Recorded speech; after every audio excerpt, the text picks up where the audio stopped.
السلام علیکم دوستو، امید کرتا ہوں آپ سب خیریت سے ہوں گے اور دعا گو ہوں اللہ تعالی ہم سب کی پریشانیوں کو، مشکلات کو اور بیماریوں کو دور فرمائے۔ دوستو، آپ ہمارا وظائف آفیشیل یوٹیوب چینل دیکھ رہے ہیں۔ اگر آپ کو ہماری ویڈیو اچھی لگے تو لائک اور کمنٹس اور شیئر ضرور کریں، اور جو دوست ہمارے چینل پر نئے ہیں ان سے گزارش ہے کہ وہ ہمارے چینل کو سبسکرائب کریں اور گھنٹی کے بٹن کو دبا دیں تاکہ روزانہ آنے والی وظیفے کی ویڈیو آپ کو ملتی رہے۔ ویڈیو کو پورا دیکھیں تاکہ کوئی بات وظیفے کی نہ رہ جائے۔ چلتے ہیں آج کے وظیفے کی طرف۔ میرے دوستو، آج ایسی دعا جس کو نبی صلی اللہ علیہ وسلم نے فرمایا کہ اگر رات کو آنکھ کھل جائے اور اس کے بعد وہ دعا پڑھ کر دعا مانگی جائے، جو دعا مانگیں گے انشاءاللہ تعالی اللہ تعالی اس دعا کو قبول فرمائیں گے۔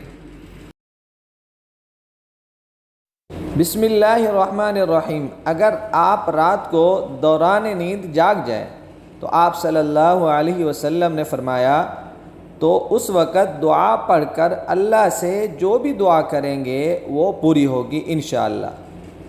حضرت عبداللہ بن عبید رضی اللہ تعالیٰ عنہ فرماتے ہیں کہ میں نے اللہ کے رسول صلی اللہ علیہ وسلم سے عرض کیا، میں کیا پڑھا کروں؟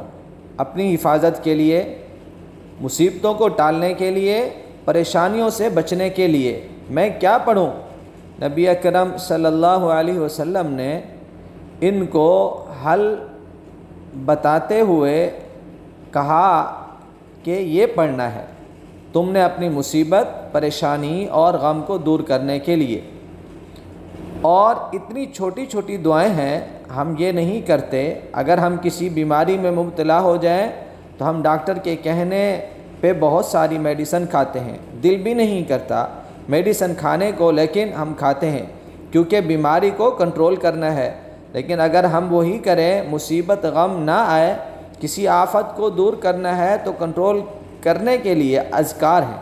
نہ پیسہ جاتا ہے لیکن وہ ہم سے نہیں ہوتے۔ حضرت عبداللہ بن عبید رضی اللہ تعالیٰ عنہ نے کہا، اللہ کے رسول صلی اللہ علیہ وسلم اپنی حفاظت کے لیے میں صبح اور شام کے معاملے میں کیا پڑھوں؟ تو نبی اکرم صلی اللہ علیہ وسلم فرماتے ہیں، ہر صبح اور شام 3 مرتبہ تم سورۃ اخلاص پڑھو، پھر 3 مرتبہ سورۃ فلق پڑھو، پھر فرمایا 3 مرتبہ سورۃ الناس پڑھو۔ مطلب تینوں سورت ایک ساتھ پڑھیں، ہر وقت پریشانی والی چیز سے اللہ پاک محفوظ رکھے گا۔